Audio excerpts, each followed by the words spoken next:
First part যেখান থেকে শেষ করেছিলাম, home at the end of a day. এইবার পার্ট 2তে যে অংশটুকু পড়ব, সেই অংশটুকুতে এটা দেখানো হবে যে অ্যাস্ট্রোলজার কে, তিনি কিভাবে অ্যাস্ট্রোলজার হলেন, কেনই বা তিনি এ পথে এলেন। তো এই সমস্ত ঘটনাটা এই পার্ট 2তে দেখাবো। তাহলে চলো আমি এবার পড়াটা স্টার্ট করছি। He had left his village without any previous thought or plan. He had left, তিনি ছেড়েছিলেন, his village, তার গ্রাম, without any previous thought or plan, কোনো পরিকল্পনা বা ভাবনা ছাড়াই। অর্থাৎ তিনি তার গ্রাম ছেড়েছিলেন কোনো পরিকল্পনা বা ভাবনা ছাড়াই। অর্থাৎ এখানে যে অ্যাস্ট্রোলজারের কথা বলা হয়েছে, সেই অ্যাস্ট্রোলজার যেখানে তিনি বসে এই জ্যোতির্বিদের কাজ করেন আর কি, মানুষজনের হাত দেখেন বা মুখ দেখে অনেক কিছু বলেন, এই ব্যক্তি যেখানে বসেন সেই জায়গায় তার বাড়ি নয়। তো সেখানে তিনি নিউ কামার, সেখানে এসে তিনি তার যে প্রফেশন, সেই প্রফেশনটা করছেন। If he had continued there, যদি তিনি সেখানে থাকতেন, he would have carried on, তাকে চালিয়ে যেতে হতো, the work of his forefathers, তার পূর্বপুরুষের কাজকর্মকে। অর্থাৎ তিনি যদি সেই গ্রামে থাকতেন তাহলে অবশ্যই তাকে পূর্বপুরুষের যে কাজকর্ম সেগুলিকে চালিয়ে যেতে হতো। ফোর ফাদার্স কথার অর্থ হলো পূর্বপুরুষ। নেমলি বলতে নাম, অর্থাৎ নাম বলতে যে কাজগুলো করতে হতো। কাজগুলো কি? টিলিং দ্য ল্যান্ডস, জমি চষা, লিভিং, সাধারণ জীবনযাপন করা, ম্যারিং, বিবাহ, অ্যান্ড রাইপেনিং ইন হিজ কর্নফিল্ড, তার মাঠে, কর্নফিল্ড কথার অর্থ হলো ভুট্টা পাকাতে হতো, অ্যান্ড অ্যানসেস্ট্রাল হোম, এমনকি তার পৈতৃক ভিটেমাটিতে তাকে থাকতে হতো। এখানে অ্যানসেস্ট্রাল কথার অর্থ হলো পৈতৃক। But that was not to be, কিন্তু এমনটা হয়নি। He had to leave home without telling anyone, তাকে বাড়ি থেকে চলে আসতে হয়েছিল কাউকে কোনো কিছু না বলে। এক কথায় হি ওয়াজ ফোর্স, তাকে জোর করা হয়েছিল বাড়ি থেকে আসার জন্য। And he would not rest till he left it behind a couple of 100 Miles.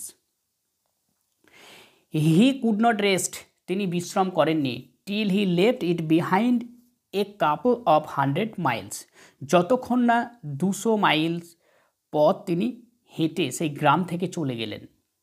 Two a villager it is a great deal, একজন গ্রাম্য লোকের ক্ষেত্রে একটা বিশাল বড় কাজ। As if an ocean flowed between, অর্থাৎ এই as if an ocean flowed between, এখানে এটা বলতে চেয়েছে যে তার গ্রাম্য জীবন, তার গ্রামের জীবন, আর তিনি যে এখানে এসেছেন, এই যে দুটো জীবন, এই দুটো জীবনের মাঝখানে যে গ্যাপটা, এই গ্যাপটাকে এখানে ওশেনের সঙ্গে তুলনা করা হয়েছে। He had a working analysis of ম্যানকাইন্ডস travels, তার যে কাজ ছিল মানুষজনের সমস্যাকে বিচার করা। অ্যানালিসিস অফ ম্যানকাইন্ডস ট্রাভেল কথার অর্থ হলো এই মানুষের সমস্যা নিয়ে পর্যালোচনা করা এক কথায়। তাহলে হি হ্যাড এ ওয়ার্কিং, তার একটা যে কাজ, অ্যানালিসিস অফ ম্যানকাইন্ডস ট্রাভেলস, এই মানুষের সমস্যা নিয়ে পর্যালোচনা করা। মানুষের কোন কোন সমস্যা? ম্যারেজ, বিবাহ নিয়ে, মানি, টাকা পয়সা নিয়ে, and the tangles of human ties, এমনকি মানুষের যে গোলমেলে যে সম্পর্ক, সেই সম্পর্কগুলোকে নিয়ে। অর্থাৎ ম্যারেজ বলতে কেউ হয়তো বিবাহ করেছে, এবার বিবাহ করার পর অ্যাস্ট্রোলজার কাছে গিয়েছে যে আমি বিবাহ করেছি, বিবাহের মধ্যে আমার কোনো শান্তি নেই। কারো হয়তো টাকা পয়সা, অর্থাৎ যার অনেক পরিমাণে টাকা আছে কিন্তু সে আরও পরিমাণে টাকা চায়, টাকার খিদে তার মেটে না। আবার অনেকেই হয়তো রোজগার করে রাখতে পারেন না, এই জন্য অ্যাস্ট্রোলজারদের কাছে যান। আর অনেকেই আছে হয়তো রিলেশনশিপে জড়িয়ে পড়েন, যেমন হয়তো পারিবারিক সমস্যা হতে পারে, সে বন্ধুবান্ধব হতে পারে, প্রেমিকা হতে পারে, যে কোনো সমস্যা হতে পারে। এখানে ট্যাঙ্গলস অফ হিউম্যান টাইজ এটা বলেছে। Long practice had sharpened his perception, অনেক দিনের যে অভিজ্ঞতা, এই অভিজ্ঞতায় তার একটা বিশেষ ধারণা তৈরি হয়েছিল। Within 5 minutes he understood what was wrong, 5 minute ধরে তিনি বোঝার চেষ্টা করেছেন কোনটা ঠিক বা বেঠিক ঘটে চলেছে সেটা দেখার জন্য। হি চার্জ 3 পয়সে পার কোশ্চেন্স, তিনি প্রত্যেকটা প্রশ্নের জন্য 3 পয়সা করে চার্জ করতেন। অর্থাৎ পয়সা বলতে এটা একটা ইউনিট, টাকার একটা ইউনিটকে বোঝানো হয়েছে। তো এইখানে যে 8 আছে এটা টাইপিং মিস্টেক আছে। Never opened his mouth till the other had spoken for at least 10 minutes. যতক্ষণ না তার যে ক্লায়েন্ট, তার সামনে ক্লায়েন্ট আছে 10 মিনিট কথা বলছে, ততক্ষণ তিনি কোনো রকম মুখ খুলতেন না। Which provided him enough staff for a dozen answer and advice. যে সামনে থেকে 10 মিনিট কথা বলতো, অর্থাৎ যে ক্লায়েন্ট এসে এরকম বলছে যে আমার বিবাহ হয়েছে, বিবাহের মধ্যে খুব ঝামেলা হচ্ছে, এই হচ্ছে ওই হচ্ছে, আমি কলেজ লাইফে এই ছিলাম ওই ছিলাম, এই সমস্ত কথাবার্তা বলে একটা সব কিছুই বলে দিচ্ছে, তাই মানে সব কিছুই বলে দিল, এবং সেইখান থেকে সব কিছু শুনে নিয়ে তারপরে উপদেশ দিতে তার সুবিধা হয়। এবার সব কিছুর উত্তর তো সে নিজেই বলে দিচ্ছে, তারপরে তো বলা একেবারেই সুবিধা। তাই 10 মিনিট ধরে তিনি কোনো কথা বলতেন না, শুধুমাত্র ক্লায়েন্টকে বলে দিতেন, এবং ক্লায়েন্ট 10 মিনিট কথা বলার পর তিনি সেখান থেকে প্রায় 1 ডজন খানিক উত্তর তৈরি করে নিতেন এবং তারপর তাকে উপদেশ দিতেন। When he told the person before him, gazing at his palm, in many ways you are not getting the results for your efforts. When he told the person before him, যখন তিনি তার সামনে বসে থাকা লোকটিকে কিছু বলতেন, গেজিং অ্যাট হিজ পাম্প মানে তার হাতের তালুর দিকে চোখ রেখে, in many ways you are not getting the result for your efforts, মানে আপনি প্রচুর পরিমাণে পরিশ্রম করছেন কিন্তু পরিশ্রমের ফল আপনি পাচ্ছেন না, এই কথাটা তিনি বলতেন।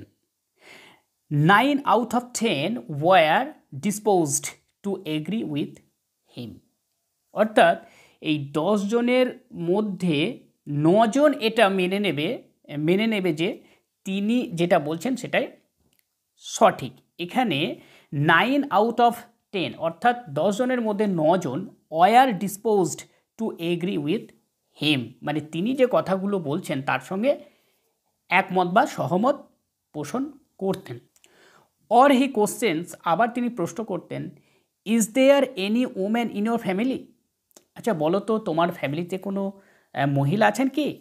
May be even a distant relative, হয়তো বা হতে পারে আপনার দূরের সম্পর্কে কেউ। Who is not well disposed towards you, যিনি তোমার সঙ্গে খুব একটা ভালো ব্যবহার করেন না হয়তো।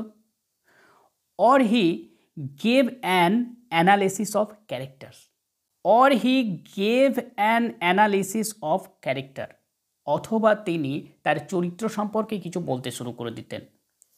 Most of your troubles are due to your nature, তখন তিনি বলতেন যে তোমার এই সমস্যাগুলো ঘটছে তোমার এই স্বভাবের কারণের জন্যই। How can you otherwise with certain where he is, how can you be, তুমি কিভাবে উন্নতি করতে পারবে আদারওয়াইজ অন্যভাবে with certain where he is, তার কারণ তোমার পিছু পিছু শনি ঘুরছে। এক কথায় বলা যেতে পারে তুমি যে কাজই করবে শনির প্রকোপ তোমার ওপর রয়েছে, যে শনি তোমাকে কোনো কাজে সফল হতে দেবে না। You have an impetus nature and rough exterior, তোমার রয়েছে বেপরোয়া জীবনযাপন আর বাইরের জগতের সঙ্গে একটা খারাপ যে ব্যবহার আর কি, বাইরে তুমি ঘরেতে যেটা থাকো বাইরে তোমার আরও বেশি খারাপ আর কি। This endeared him to their hearts immediately, এই কথা শুনতেই তাকে যেন বিশেষভাবে আকর্ষণীয় করে তোলে।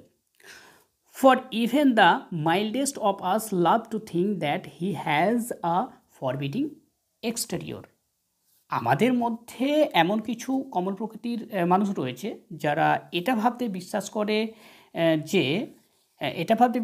যে যে বাইরের কোনো খারাপ কাজের সঙ্গে লিপ্ত হয়ে পড়েছে, যার জন্য হয়তো এরকমটাই তার সঙ্গে ঘটছে, সে মনে মনে এটাই হয়তো ভাবছে আর এটা সহজেই বিশ্বাস করে নেয়। এবার প্রত্যেকটা মানুষের ক্ষেত্রে তার ভিতরে জগৎ থাকে, বাইরের জগৎ থাকে।